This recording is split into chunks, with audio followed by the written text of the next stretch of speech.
नमस्कार, खबरों के इस बुलेटिन में तुहाडा स्वागत। मैं हरजिंदर कौर सैनी। पहला पेश ने चोणवीआं खबरां। प्रधानमंत्री नरेंद्र मोदी 21 अप्रैल ਨੂੰ 9ਵੀਂ ਪਾਤਸ਼ਾਹੀ ਗੁਰੂ ਤੇਗ ਬਹਾਦਰ ਜੀ ਦੇ 400 ਸਾਲਾ ਪ੍ਰਕਾਸ਼ ਪੁਰਬ ਤੇ ਗੁਰੂ ਜੀ ਨੂੰ ਸਮਰਪਿਤ 400 ਰੁਪਏ ਮੁੱਲ ਦਾ ਯਾਦਗਾਰੀ ਸਿੱਕਾ ਜਾਰੀ ਕਰਨਗੇ। फौजी कमांडਰਾਂ ਦੀ ਕਾਨਫਰੰਸ ਭਲਕ ਤੋਂ ਰੱਖਿਆ ਮੰਤਰੀ ਰਾਜਨਾਥ ਸਿੰਘ 21 ਅਪ੍ਰੈਲ ਨੂੰ ਕਮਾਂਡਰ ਕਾਨਫਰੰਸ ਵਿੱਚ ਸ਼ਿਰਕਤ ਕਰਨਗੇ। ਬਰਤਾਨੀਆ ਦੇ ਪ੍ਰਧਾਨ ਮੰਤਰੀ ਬੋਰਿਸ ਜੌਨਸਨ ਦਾ ਭਾਰਤ ਦੌਰਾ 21 ਅਪ੍ਰੈਲ ਤੋਂ। सूचना ते प्रसारण मंत्री अनुराग ठाकुर ने कहा कि केंद्र सरकार ते तेजस प्रोग्राम राही 30,000 हुनरमंद व्यक्तियों को छेती ही संयुक्त अरब अमरात भेजा जाएगा। भारत पेट्रोलियम वालों अज मुक्तसर विच जिला प्रशासन के सहयोग नाल आज़ादी का अमृत महोत्सव नूं समर्पित एक साइकिल रैली का आयोजन किया गया। ते पंजाब विच ईस्टर का त्यौहार पूरी शरधा ते आस्था नाल मनाया गया।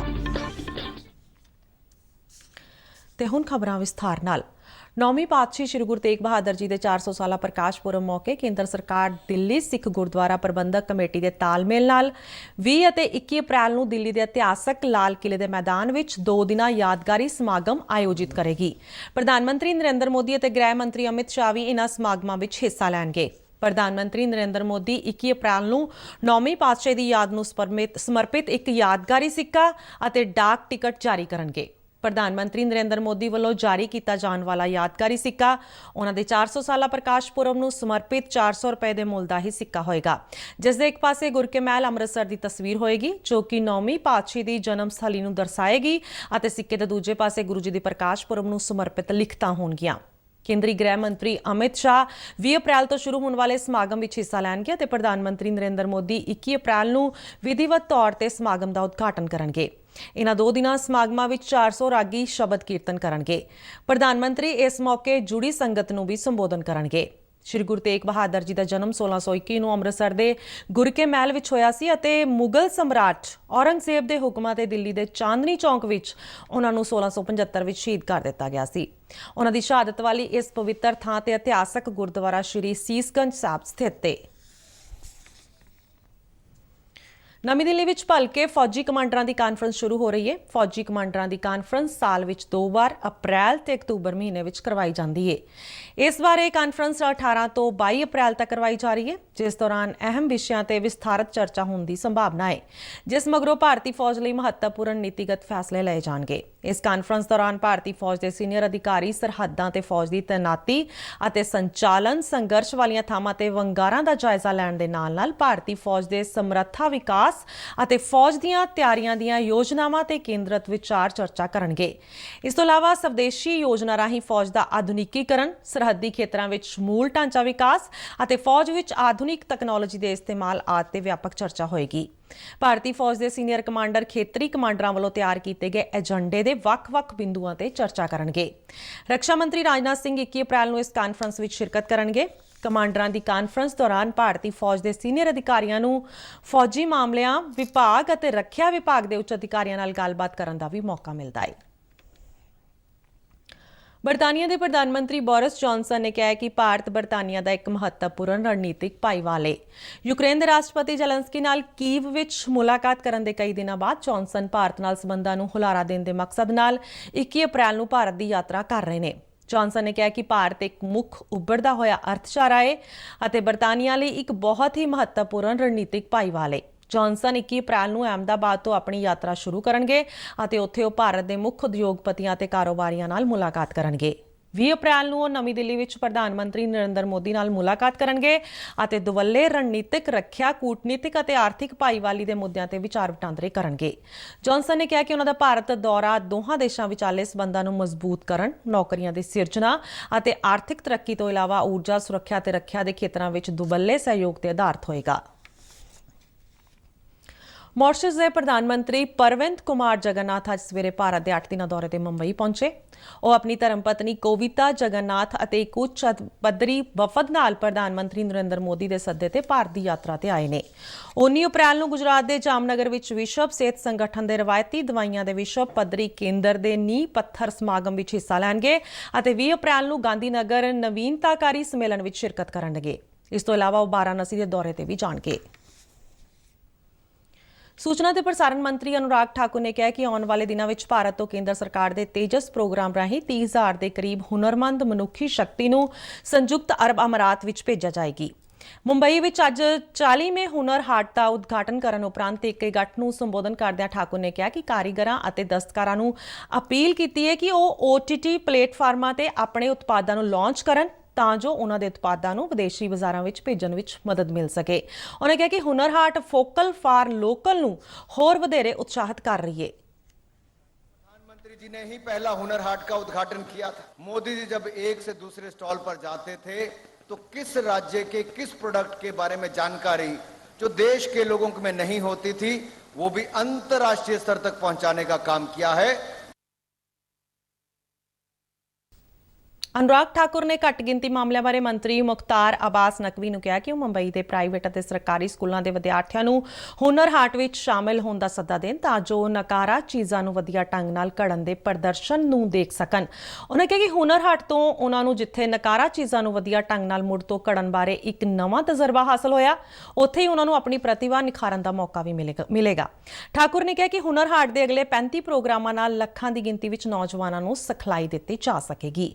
ਉਹਨਾਂ ਪ੍ਰਧਾਨ ਮੰਤਰੀ ਨਰਿੰਦਰ ਮੋਦੀ ਦੇ ਉਸ ਸੱਦੇ ਨੂੰ ਮੁੜ ਤੋਂ ਦੁਹਰਾਇਆ ਕਿ ਆਫਤ ਨੂੰ ਮੌਕੇ ਵਿੱਚ ਬਦਲ ਕੇ ਇੱਕ ਨਵੀਂ ਰਾਹ ਲੱਭੀ ਜਾ ਸਕਦੀ ਹੈ ਅਤੇ ਇਹ ਕਿ ਹੁਨਰ ਹਾਟ ਆਤਮ ਨਿਰਭਰ ਭਾਰਤ ਦੇ ਟੀਚੇ ਨੂੰ ਹੋਰ ਅੱਗੇ ਲਿਜਾਣ ਵਿੱਚ ਮਦਦ ਦੇਵੇਗਾ।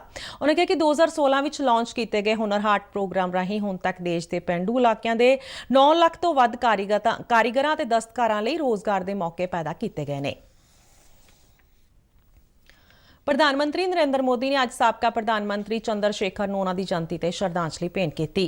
ਇੱਕ ਟਵੀਟ ਵਿੱਚ ਪ੍ਰਧਾਨ ਮੰਤਰੀ ਮੋਦੀ ਨੇ ਕਿਹਾ ਕਿ ਚੰਦਰ ਸ਼ੇਖਰ ਇੱਕ ਮਹਾਨ ਸ਼ਖਸੀਅਤ ਸਨ ਜਿਨ੍ਹਾਂ ਨੇ ਲੋਕਤੰਤਰੀ ਕਦਰਾਂ ਕੀਮਤਾਂ ਪ੍ਰਤੀ ਆਪਣੀ ਵਚਨਬੱਧਤਾ ਨਿਭਾਈ ਅਤੇ ਗਰੀਬੀ ਨੂੰ ਖਤਮ ਕਰਨ ਲਈ ਵਿਆਪਕ ਤੌਰ ਤੇ ਯਤਨ ਕੀਤੇ। ਉਹਨਾਂ ਕਿਹਾ ਕਿ ਸਾਬਕਾ ਪ੍ਰਧਾਨ ਮੰਤਰੀ ਨੇ ਹਮੇਸ਼ਾ ਹੀ ਦੱਬੇ ਕੁਚਲੇ ਲੋਕਾਂ ਦੀ ਭਲਾਈ ਲਈ ਕੰਮ ਕੀਤਾ। ਕੇਂਦਰ ਸਰਕਾਰ ਨੇ ਪੰਜਾਬ ਦੀਆਂ ਮੰਡੀਆਂ ਵਿੱਚੋਂ ਸਰਕਾਰੀ ਖਰੀਦ ਏਜੰਸੀਆਂ ਵੱਲੋਂ ਖਰੀਦੀ ਜਾਣ ਵਾਲੀ ਕਣਕ ਤੇ 6% ਤੋਂ ਵੱਧ ਸੁੰਗੜੇ ਦਾਣਿਆਂ ਵਾਲੀ ਜਿਣਸ ਦੀ ਖਰੀਦ ਤੇ ਲਗਾਈ ਪਾਬੰਦੀ ਹਟਾ ਲਈ ਹੈ। ਕੇਂਦਰ ਦੀਆਂ ਟੀਮਾਂ ਵੱਲੋਂ ਪੰਜਾਬ ਦੀਆਂ ਮੰਡੀਆਂ ਦਾ ਦੌਰਾ ਕਰਨ ਉਪਰੰਤ ਕੀਤੇ ਗਏ ਮੁਲਾਂਕਣ ਤੋਂ ਬਾਅਦ ਇਹ ਫੈਸਲਾ ਲਿਆ ਗਿਆ ਹੈ। ਕੇਂਦਰ ਨੇ ਖਰੀਦ ਏਜੰਸੀਆਂ ਨੂੰ ਨਵੇਂ ਮਿਆਰਾਂ ਦੇ ਆਧਾਰ ਤੇ ਕਣਕ ਦੀ ਖਰੀਦ ਕਰਨ ਦੇ ਹੁਕਮ ਦਿੱਤੇ ਨੇ। ਮੌਸਮ ਵਿੱਚ ਆਈ ਤਬਦੀਲੀ ਤੋਂ ਬਾਅਦ ਇਸ ਸੀਜ਼ਨ ਦੌਰਾਨ ਕਣਕ ਦੀ ਫਸਲ ਵਿੱਚ ਸੁੰਗੜੇ ਦਾਣਿਆਂ ਦੀ ਮਿਕਦਾਰ ਜ਼ਿਆਦਾ ਹੋਣ ਕਾਰਨ ਭਾਰਤੀ ਖੁਰਾਕ ਨਿਗਮ ਨੇ ਜਿਣਸ ਖਰੀਦਣ ਤੋਂ ਇਨਕਾਰ ਕਰ ਦਿੱਤਾ ਸੀ, ਜਿਸ ਤੋਂ ਬਾਅਦ ਪੰਜਾਬ ਸਰਕਾਰ ਨੇ ਕੇਂਦਰ ਨੂੰ ਦਖਲ ਦੇਣ ਦੀ ਬੇਨਤੀ ਕੀਤੀ ਸੀ। ਕੋਵਿਡ-19 ਮਹਾਮਾਰੀ ਵਿਰੁੱਧ ਸ਼ੁਰੂ ਕੀਤੀ ਗਈ ਰਾਸ਼ਟਰੀ ਵਿਆਪੀ ਟੀਕਾਕਰਨ ਮੁਹਿੰਮ ਤਹਿਤ ਹੁਣ ਤੱਕ 186 ਕਰੋੜ 51 ਲੱਖ ਤੋਂ ਵੱਧ ਖੁਰਾਕਾਂ ਦਿੱਤੀਆਂ ਜਾ ਚੁੱਕੀਆਂ ਨੇ। ਕੇਂਦਰੀ ਸਿਹਤ ਤੇ ਪਰਿਵਾਰ ਭਲਾਈ ਮੰਤਰਾਲਾ ਨੇ ਦੱਸਿਆ ਕਿ ਬੀਤੇ ਦਿਨ 12,56,000 ਤੋਂ ਵੱਧ ਲਾਭਪਾਤਰੀਆਂ ਨੂੰ ਟੀਕੇ ਦੀਆਂ ਖੁਰਾਕਾਂ ਦਿੱਤੀਆਂ ਗਈਆਂ। ਦੇਸ਼ ਵਿੱਚ ਬੀਤੇ 24 ਘੰਟਿਆਂ ਦੌਰਾਨ 1100 ਤੋਂ ਵੱਧ ਨਵੇਂ ਕੋਵਿਡ ਮਾਮਲੇ ਸਾਹਮਣੇ ਆਏ ਨੇ, ਜਿਸ ਨਾਲ ਐਕਟਿਵ ਮਾਮਲਿਆਂ ਦੀ ਗਿਣਤੀ 11,558 ਹੋ ਗਈ ਹੈ, ਜਦਕਿ 954 ਕੋਵਿਡ ਮਰੀਜ਼ ਸਿਹਤਯਾਬ ਹੋਏ ਨੇ। ਮੰਤਰਾਲਾ ਅਨੁਸਾਰ ਦੇਸ਼ ਵਿੱਚ ਸਿਹਤਯਾਬੀ ਦੀ ਦਰ 98.76% ਹੈ ਅਤੇ 4 ਕਰੋੜ 25 ਲੱਖ ਤੋਂ ਵੱਧ ਮਰੀਜ਼ ਹੁਣ ਤੱਕ ਰੋਗ ਮੁਕਤ ਹੋ ਚੁੱਕੇ ਨੇ। ਪੰਜਾਬ ਦੇ ਮੁੱਖ ਮੰਤਰੀ ਭਗਵੰਤ ਮਾਨ ਨੇ ਕਿਸਾਨਾਂ ਨੂੰ ਵਾਤਾਵਰਣ ਪੱਖੀ ਅਤੇ ਆਰਥਿਕ ਤੌਰ ਤੇ ਵਿਵਹਾਰਕ DSR ਤਕਨਾਲੋਜੀ ਅਪਣਾਉਣ ਦਾ ਸੱਦਾ ਦਿੱਤਾ ਹੈ। ਸੰਯੁਕਤ ਕਿਸਾਨ ਮੋਰਚੇ ਦੇ ਪ੍ਰਤੀਨਿਧਾਂ ਨਾਲ ਚੰਡੀਗੜ੍ਹ ਵਿੱਚ ਅੱਜ ਮੀਟਿੰਗ ਦੌਰਾਨ ਮੁੱਖ ਮੰਤਰੀ ਨੇ ਕਿਹਾ ਕਿ ਕਿਸਾਨਾਂ ਨੂੰ ਝੋਨੇ ਦੀ ਰਵਾਇਤੀ ਲਵਾਈ ਤੋਂ ਝੋਨੇ ਦੀ ਸਿੱਧੀ ਲਵਾਈ ਯਾਨੀ ਕਿ DSR ਵੱਲ ਮੋੜਨ ਲਈ ਪ੍ਰੇਰਿਤ ਕੀਤਾ ਜਾਣਾ ਚਾਹੀਦਾ ਹੈ। ਉਹਨਾਂ ਕਿਹਾ ਕਿ ਤੇਜ਼ੀ ਨਾਲ ਘਟ ਰਹੇ ਪਾਣੀ ਦੇ ਪੱਧਰ ਨੂੰ ਪ੍ਰਭਾਵਸ਼ਾਲੀ ਢੰਗ ਨਾਲ ਰੋਕਣ ਲਈ ਕਿਸਾਨਾਂ ਨੂੰ ਝੋਨੇ ਦੀ ਸਿੱਧੀ ਬਿਜਾਈ ਦੀ ਤਕਨੀਕ ਨੂੰ ਵੱਡੀ ਪੱਧਰ ਤੇ ਇਸਤੇਮਾਲ ਕਰਨਾ ਚਾਹੀਦਾ ਹੈ। ਉਹਨਾਂ ਕਿਹਾ ਕਿ ਇਸ ਨਾਲ ਜਿੱਥੇ ਬਿਜਲੀ ਦੀ ਖਪਤ ਵੀ ਘੱਟ ਹੋਏਗੀ, ਉੱਥੇ ਹੀ ਲਗਾਤਾਰ ਡਿੱਗ ਰਹੇ ਪਾਣੀ ਦੇ ਪੱਧਰ ਨੂੰ ਰੋਕਣ ਵਿੱਚ ਵੀ ਮਦਦ ਮਿਲੇਗੀ ਅਤੇ ਇਸ ਨਾਲ ਪਾਣੀ ਦੀ ਬਚਤ ਵੀ ਹੋਏਗੀ। ਉਹਨਾਂ ਖੇਤੀ ਮਹਿਕਮੇ ਦੇ ਅਧਿਕਾਰੀਆਂ ਨੂੰ ਹਦਾਇਤ ਦਿੱਤੀ ਕਿ ਝੋਨੇ ਦੇ ਸੀਜ਼ਨ ਦੌਰਾਨ ਕਿਸਾਨਾਂ ਨੂੰ DSR ਤਕਨੀਕ ਅਪਣਾਉਣ ਲਈ ਪ੍ਰੇਰਿਤ ਕਰਨ ਵਾਸਤੇ ਪਿੰਡਾਂ ਦਾ ਦੌਰਾ ਕਰਨ। ਭਾਰਤ ਪੈਟਰੋਲੀਅਮ ਵੱਲੋਂ ਅੱਜ ਮੁਕਤਸਰ ਵਿੱਚ ਜ਼ਿਲ੍ਹਾ ਪ੍ਰਸ਼ਾਸਨ ਦੇ ਸਹਿਯੋਗ ਨਾਲ ਆਜ਼ਾਦੀ ਕਾ ਅੰਮ੍ਰਿਤ ਮਹੋਤਸਵ ਨੂੰ ਸਮਰਪਿਤ ਇੱਕ ਸਾਈਕਲ ਰੈਲੀ ਦਾ ਆਯੋਜਨ ਕੀਤਾ ਗਿਆ। ਡਿਪਟੀ ਕਮਿਸ਼ਨਰ ਰਾਜਦੀਪ ਕੌਰ ਨੇ ਡਿਪਟੀ ਕਮਿਸ਼ਨਰ ਦਫ਼ਤਰ ਤੋਂ ਸਾਈਕਲ ਰੈਲੀ ਨੂੰ ਹਰੀ ਝੰਡੀ ਦਿਖਾ ਕੇ ਰਵਾਨਾ ਕੀਤਾ। ਫਿਟ ਇੰਡੀਆ ਦੇ ਨਾਅਰੇ ਤਹਿਤ ਕੱਢੀ ਗਈ ਇਹ ਸਾਈਕਲ ਰੈਲੀ ਰੈੱਡ ਕਰਾਸ ਭਵਨ ਪੁੱਜ ਕੇ ਸੰਪੰਨ ਹੋਈ। ਭਾਰਤ ਪੈਟਰੋਲੀਅਮ ਦੇ ਖੇਤਰੀ ਪ੍ਰਬੰਧਕ ਜਯੰਤ ਕੁਮਾਰ ਨੇ ਦੱਸਿਆ ਕਿ ਅੱਜ ਦੇ ਦਿਨ ਦੇਸ਼ ਭਰ ਵਿੱਚ ਅਜਿਹੀਆਂ ਸਾਈਕਲ ਰੈਲੀਆਂ ਕੱਢੀਆਂ ਜਾ ਰਹੀਆਂ ਨੇ, ਜਿਸ ਦਾ ਮੰਤਵ ਲੋਕਾਂ ਨੂੰ ਗੈਸ, ਤੇਲ ਅਤੇ ਪੈਟਰੋਲ ਦੀ ਸੰਜਮ ਨਾਲ ਵਰਤੋਂ ਕਰਨ ਦਾ ਸੁਨੇਹਾ ਦੇਣਾ ਹੈ। ਉਹਨਾਂ ਕਿਹਾ ਕਿ ਇਸ ਤਰ੍ਹਾਂ ਕਰਨ ਨਾਲ ਅਸੀਂ ਵਾਤਾਵਰਣ ਦੀ ਸਾਂਭ ਸੰਭਾਲ ਵਿੱਚ ਆਪਣਾ ਯੋਗਦਾਨ ਪਾ ਸਕਦੇ ਹਾਂ। ਉਹਨਾਂ ਸਾਰਿਆਂ ਨੂੰ ਭਾਰਤ ਸਰਕਾਰ ਦੇ ਫਿਟ ਇੰਡੀਆ ਦੇ ਨਾਅਰੇ ਨੂੰ ਜਨ-ਜਨ ਤੱਕ ਪਹੁੰਚਾਉਣ ਲਈ ਆਖਿਆ ਤਾਂ ਜੋ ਇੱਕ ਨਰੋਏ ਸਮਾਜ ਦੀ ਸਿਰਜਣਾ ਕੀਤੀ ਜਾ ਸਕੇ।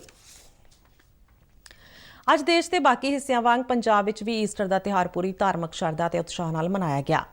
ਮੰਨਿਆ ਜਾਂਦਾ ਹੈ ਕਿ ਇਸ ਦਿਨ ਈਸਾ ਮਸੀਹ ਮੁੜ ਜੀਵਤ ਹੋਏ ਸਨ। ਈਸਟਰ ਦਾ ਤਿਉਹਾਰ ਗੁੱਡ ਫਰਾਈਡੇ ਤੋਂ 2 ਦਿਨ ਬਾਅਦ ਮਨਾਇਆ ਜਾਂਦਾ ਹੈ।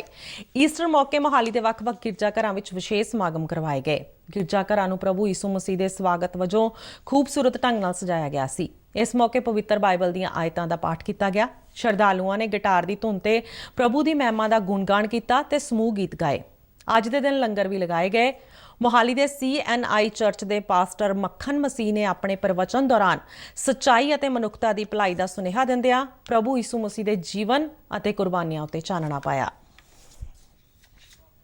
ਈਸਟਰ ਦੇ ਪਵਿੱਤਰ ਤਿਉਹਾਰ ਮੌਕੇ ਅੱਜ ਕਪੂਰਥਲਾ ਦੇ ਖੋਜੇਵਾਲਾ ਵਿਖੇ ਸਥਿਤ ਓਪਨ ਡੋਰ ਚਰਚ ਵਿੱਚ ਵੀ ਸ਼ਰਧਾਲੂਆਂ ਵੱਲੋਂ ਪ੍ਰਭੂ ਯਿਸੂ ਮਸੀਹ ਨੂੰ ਸਜਦਾ ਕੀਤਾ ਗਿਆ। ਪੰਜਾਬ ਭਰ ਤੋਂ ਆਈਆਂ ਸੰਗਤਾਂ ਨੇ ਪੂਰੇ ਉਤਸ਼ਾਹ ਨਾਲ ਇਸ ਸਮਾਗਮ ਵਿੱਚ ਹਿੱਸਾ ਲਿਆ ਅਤੇ ਮੁੱਖ ਪਾਸਟਰ ਦਿਓਲ ਵੱਲੋਂ ਭਾਈ ਮਤੀ ਜੀ ਦੀਆਂ ਲਿਖਤਾਂ ਬਾਰੇ ਵਿਸਥਾਰ ਨਾਲ ਪਵਿੱਤਰ ਬਾਣੀ ਬਾਰੇ ਦੱਸਿਆ। ਪਾਸਟਰ ਦਿਓਲ ਨੇ ਦੱਸਿਆ ਕਿ ਪਵਿੱਤਰ ਬਾਈਬਲ ਅਨੁਸਾਰ ਪ੍ਰਭੂ ਯਿਸੂ ਮਸੀਹ ਨੇ ਸਾਡੇ ਸਾਰੇ ਪਾਪਾਂ ਨੂੰ ਆਪਣੇ ਉੱਤੇ ਲੈ ਕੇ ਸਾਨੂੰ ਕਈ ਤਰ੍ਹਾਂ ਦੀਆਂ ਔਕੜਾਂ ਤੋਂ ਨਿਜਾਤ ਦਿਵਾਈ। ਇਸ ਮੌਕੇ ਭਜਨ ਮੰਡਲੀਆਂ ਨੇ ਵੀ ਸ਼ਬਦ ਗਾਇਨ ਕੀਤਾ ਅਤੇ ਸਮੂਹ ਸੰਗਤਾਂ ਲਈ ਲੰਗਰ ਲਗਾਇਆ ਗਿਆ। ਪੰਜਾਬ ਸਮੇਤ ਉੱਤਰ ਭਾਰਤ ਦੇ ਕਈ ਸੂਬਿਆਂ ਵਿੱਚ ਗਰਮੀ ਦਾ ਪ੍ਰਕੋਪ ਜਾਰੀ ਹੈ। ਦਿਨ ਦੇ ਤਾਪਮਾਨ ਵਿੱਚ ਵਾਧਾ ਹੋਣ ਨਾਲ ਮੌਸਮ ਵਿੱਚ ਖੁਸ਼ਕੀ ਬਣੀ ਹੋਈ ਹੈ। ਪੰਜਾਬ ਦੇ ਕਈ ਸ਼ਹਿਰਾਂ ਦਾ ਦਿਨ ਦਾ ਤਾਪਮਾਨ 38 ਤੋਂ 42 ਡਿਗਰੀ ਸੈਲਸੀਅਸ ਤੱਕ ਰਿਕਾਰਡ ਕੀਤੇ ਜਾਣ ਦੀ ਸੂਚਨਾ ਹੈ। ਪਿਛਲੇ ਹਫ਼ਤੇ ਜਲੰਧਰ ਸਮੇਤ ਪੰਜਾਬ ਦੇ ਕਈ ਸ਼ਹਿਰਾਂ ਵਿੱਚ ਝੱਖੜ ਝੋਲਣ ਅਤੇ ਹਲਕੀ ਬਾਰਿਸ਼ ਹੋਣ ਦੀਆਂ ਗਤੀਵਿਧੀਆਂ ਦੇਖਣ ਨੂੰ ਮਿਲੀਆਂ ਸਨ। ਇਸੇ ਦੌਰਾਨ ਜਿੱਥੇ ਉੱਤਰ ਭਾਰਤ ਵਿੱਚ ਗਰਮੀ ਨੇ ਆਪਣਾ ਜ਼ੋਰ ਦਿਖਾਉਣਾ ਸ਼ੁਰੂ ਕਰ ਦਿੱਤਾ ਹੈ, ਉੱਥੇ ਹੀ ਤਾਮਿਲਨਾਡੂ, ਕੇਰਲ ਅਤੇ ਅਸਾਮ ਸਮੇਤ ਦੱਖਣ ਭਾਰਤ ਦੇ ਕਈ ਸੂਬਿਆਂ ਵਿੱਚ ਲਗਾਤਾਰ ਬਾਰਿਸ਼ ਹੋ ਰਹੀ ਹੈ। ਅਸਾਮ ਵਿੱਚ ਝੱਖੜ ਅਤੇ ਤੇਜ਼ ਹਵਾਵਾਂ ਤੋਂ ਇਲਾਵਾ ਭਾਰੀ ਮੀਂਹ ਪੈਣ ਨਾਲ ਕਾਫੀ ਨੁਕਸਾਨ ਹੋਣ ਦੀ ਸੂਚਨਾ ਵੀ ਹੈ। ਅਸਾਮ ਦੇ ਕਈ ਜ਼ਿਲ੍ਹਿਆਂ ਵਿੱਚ ਬਾਰਿਸ਼ ਹੋਣ, ਝੱਖੜ ਝੋਲਣ ਅਤੇ ਬਿਜਲੀ ਡਿੱਗਣ ਦੀਆਂ ਘਟਨਾਵਾਂ ਵਿੱਚ ਕਈ ਲੋਕਾਂ ਦੀ ਜਾਨ ਚਲੀ ਗਈ ਹੈ। ਅਸਾਮ ਸੂਬੇ ਦੇ ਆਫਤ ਪ੍ਰਬੰਧਨ ਅਥਾਰਟੀ ਅਨੁਸਾਰ ਸੂਬੇ ਵਿੱਚ ਭਾਰੀ ਬਾਰਿਸ਼, ਝੱਖੜ ਝੋਲਣ ਅਤੇ ਬਿਜਲੀ ਡਿੱਗਣ ਨਾਲ ਘੱਟੋ-ਘੱਟ 14 ਲੋਕਾਂ ਦੀ ਮੌਤ ਹੋ ਗਈ। ਇਹਨਾਂ ਵਿੱਚੋਂ 2 ਬੱਚਿਆਂ ਸਮੇਤ 8 ਵਿਅਕਤੀਆਂ ਦੀ ਮੌਤ ਗੁਹਾਟੀ ਵਿੱਚ ਹੋਈ ਹੈ। ਭਾਰਤੀ ਮੌਸਮ ਵਿਭਾਗ ਅਨੁਸਾਰ ਅਰੁਣਾਚਲ ਪ੍ਰਦੇਸ਼, ਕੇਰਲ, ਤਾਮਿਲਨਾਡੂ ਅਤੇ ਅਸਾਮ ਵਿੱਚ ਅਗਲੇ 24 ਘੰਟਿਆਂ ਦੌਰਾਨ ਝੱਖੜ ਝੋਲਣ ਅਤੇ ਭਾਰੀ ਮੀਂਹ ਪੈਣ ਦੀ ਸੰਭਾਵਨਾ ਹੈ। ਜੰਮੂ ਕਸ਼ਮੀਰ ਦੇ ਅਨੰਤਨਾਗ ਜ਼ਿਲ੍ਹੇ ਵਿੱਚ ਸੁਰੱਖਿਆ ਬਲਾਂ ਦੀ ਅੱਤਵਾਦੀਆਂ ਵਿਰੁੱਧ ਕਾਰਵਾਈ ਅੱਜ ਖਤਮ ਹੋ ਗਈ ਹੈ। ਪੁਲਿਸ ਦੇ ਇੱਕ ਅਧਿਕਾਰੀ ਨੇ ਸ਼੍ਰੀਨਗਰ ਵਿੱਚ ਦੱਸਿਆ ਕਿ ਕੱਲ੍ਹ ਰਾਤ ਜ਼ਿਲ੍ਹੇ ਦੇ ਵਤਨਾਰ ਕੋਕਰਨਾਗ ਵਿੱਚ ਹੋਏ ਅੱਤਵਾਦੀਆਂ ਨਾਲ ਮੁਕਾਬਲੇ ਵਿੱਚ ਸੁਰੱਖਿਆ ਬਲਾਂ ਦਾ ਇੱਕ ਜਵਾਨ ਸ਼ਹੀਦ ਹੋ ਗਿਆ ਸੀ। ਅਧਿਕਾਰੀਆਂ ਨੇ ਦੱਸਿਆ ਕਿ ਸ਼ੁਰੂਆਤੀ ਫਾਇਰਿੰਗ ਤੋਂ ਬਾਅਦ ਅੱਤਵਾਦੀਆਂ ਦੇ ਮੌਕੇ ਤੋਂ ਭੱਜਣ ਦੀ ਸੰਭਾਵਨਾ ਹੈ। ਸਥਿਤੀ ਨੂੰ ਦੇਖਦਿਆਂ ਵਾਧੂ ਸੁਰੱਖਿਆ ਬਲਾਂ ਨੂੰ ਇਲਾਕੇ ਵਿੱਚ ਤਾਇਨਾਤ ਕਰ ਦਿੱਤਾ ਗਿਆ ਹੈ। ਸੁਰੱਖਿਆ ਬਲਾਂ ਨੇ ਅੱਜ ਸਵੇਰੇ ਘਟਨਾ ਵਾਲੀ ਥਾਂ ਦੀ ਤਲਾਸ਼ੀ ਵੀ ਲਈ ਹੈ। ਸ਼ਹੀਦ ਹੋਏ ਜਵਾਨ ਦੀ ਪਛਾਣ ਰਾਸ਼ਟਰੀ ਰਾਈਫਲਜ਼ ਦੇ ਜਵਾਨ ਨਿਸ਼ਾਨ ਸਿੰਘ ਵਜੋਂ ਹੋਈ ਹੈ।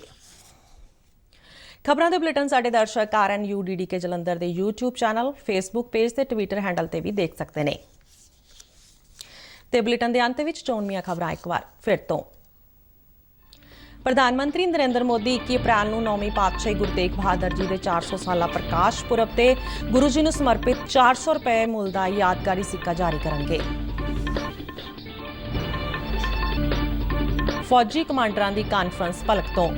ਰੱਖਿਆ ਮੰਤਰੀ ਰਾਜਨਾਥ ਸਿੰਘ 21 ਅਪ੍ਰੈਲ ਨੂੰ ਕਮਾਂਡਰ ਕਾਨਫਰੰਸ ਵਿੱਚ ਸ਼ਿਰਕਤ ਕਰਨਗੇ। ਬਰਤਾਨੀਆ ਦੇ ਪ੍ਰਧਾਨ ਮੰਤਰੀ ਬੋਰਿਸ ਜੌਨਸਨ ਦਾ ਭਾਰਤ ਦੌਰਾ 21 ਅਪ੍ਰੈਲ ਤੋਂ। ਸੂਚਨਾ ਤੇ ਪ੍ਰਸਾਰਣ ਮੰਤਰੀ ਅਨੁਰਾਗ ਠਾਕੁਰ ਨੇ ਕਿਹਾ ਕਿ ਕੇਂਦਰ ਸਰਕਾਰ ਦੇ ਤੇਜਸ ਪ੍ਰੋਗਰਾਮ ਰਾਹੀਂ 30,000 ਹੁਨਰਮੰਦ ਵਿਅਕਤੀਆਂ ਨੂੰ ਛੇਤੀ ਹੀ ਸੰਯੁਕਤ ਅਰਬ ਅਮੀਰਾਤ ਭੇਜਿਆ ਜਾਏਗਾ। ਭਾਰਤ ਪੈਟਰੋਲੀਅਮ ਵੱਲੋਂ ਅੱਜ ਮੁਕਤਸਰ ਵਿੱਚ ਜ਼ਿਲ੍ਹਾ ਪ੍ਰਸ਼ਾਸਨ ਦੇ ਸਹਿਯੋਗ ਨਾਲ ਆਜ਼ਾਦੀ ਕਾ ਅੰਮ੍ਰਿਤ ਮਹੋਤਸਵ ਨੂੰ ਸਮਰਪਿਤ ਇੱਕ ਸਾਈਕਲ ਰੈਲੀ ਦਾ ਆਯੋਜਨ ਕੀਤਾ ਗਿਆ।